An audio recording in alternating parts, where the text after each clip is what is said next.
ശബരിമല കൊള്ളയെക്കുറിച്ചുള്ള അന്വേഷണം CBIയെ ഏൽപ്പിക്കണമെന്ന ഹിന്ദു ഐക്യവേദി സംസ്ഥാന president RV Babu ആവശ്യപ്പെട്ടു. ചാലക്കുടിയിൽ നടന്ന ഹിന്ദു ഐക്യവേദി സംസ്ഥാന സമ്മേളനത്തിൽ അധ്യക്ഷ പ്രസംഗം നടത്തുകയായിരുന്നു അദ്ദേഹം.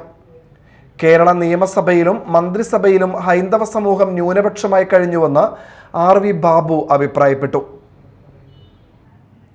വിവിധ സംസ്ഥാനങ്ങളിലേക്ക് കഴിഞ്ഞ നിയമസഭാ തെരഞ്ഞെടുപ്പ് ഒരു ഹൈന്ദവ മുന്നേറ്റത്തിന്റെ ദൃശ്യം കാണാൻ സാധിക്കുന്നതാണെന്ന് RV ബാബു പറഞ്ഞു. ശബരിമല പ്രക്ഷോഭകാലത്ത് ആയിരക്കണക്കിന് കേസുകളാണ് അയ്യപ്പ ഭക്തരുടെ പേരിൽ എടുത്തിട്ടുള്ളത്. തെരഞ്ഞെടുപ്പ് കാലത്ത് ഈ ആവശ്യം മുന്നോട്ട് വെച്ച് അധികാരത്തിൽ വന്ന കോൺഗ്രസ് സർക്കാർ എത്രയും പെട്ടെന്ന് അയ്യപ്പ ഭക്തന്മാർക്ക് നേരെയുള്ള കേസുകൾ പിൻവലിക്കണമെന്നും RV ബാബു ആവശ്യപ്പെട്ടു. കഴിഞ്ഞ സർക്കാരിൻ്റെ കാലത്ത് മലബാർ ദേവസ്വം ബോർഡ് ഗുരുവായൂരിലെ പാർത്ഥസാരഥി ക്ഷേത്രമടക്കം നിരവധി ക്ഷേത്രങ്ങളാണ് പിടിച്ചെടുത്തിട്ടുള്ളത്. ആ ക്ഷേത്രങ്ങൾ മുഴുവൻ എത്രയും വേഗം ഭക്തജനങ്ങൾക്ക് വിട്ടുകൊടുക്കണം.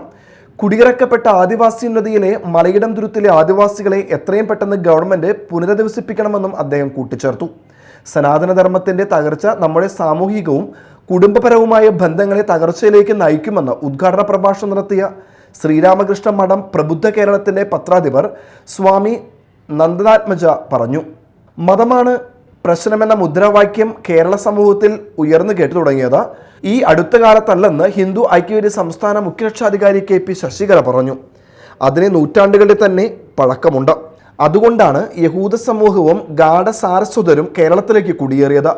മതം പ്രശ്നമായതുകൊണ്ടാണ് ടിപ്പു സുൽത്താൻ കേരളത്തിലേക്ക് പടയോട്ടം നടത്തിയത്. ഹിന്ദു ഐക്യവേദി സംസ്ഥാന ജനറൽ സെക്രട്ടറിയുമായ KP Haridas, MV Madhusoodanan, Sandeep Thampanoor, M Radhakrishnan എന്നിവർ സംസാരിച്ചു. Media time, Chalakudy.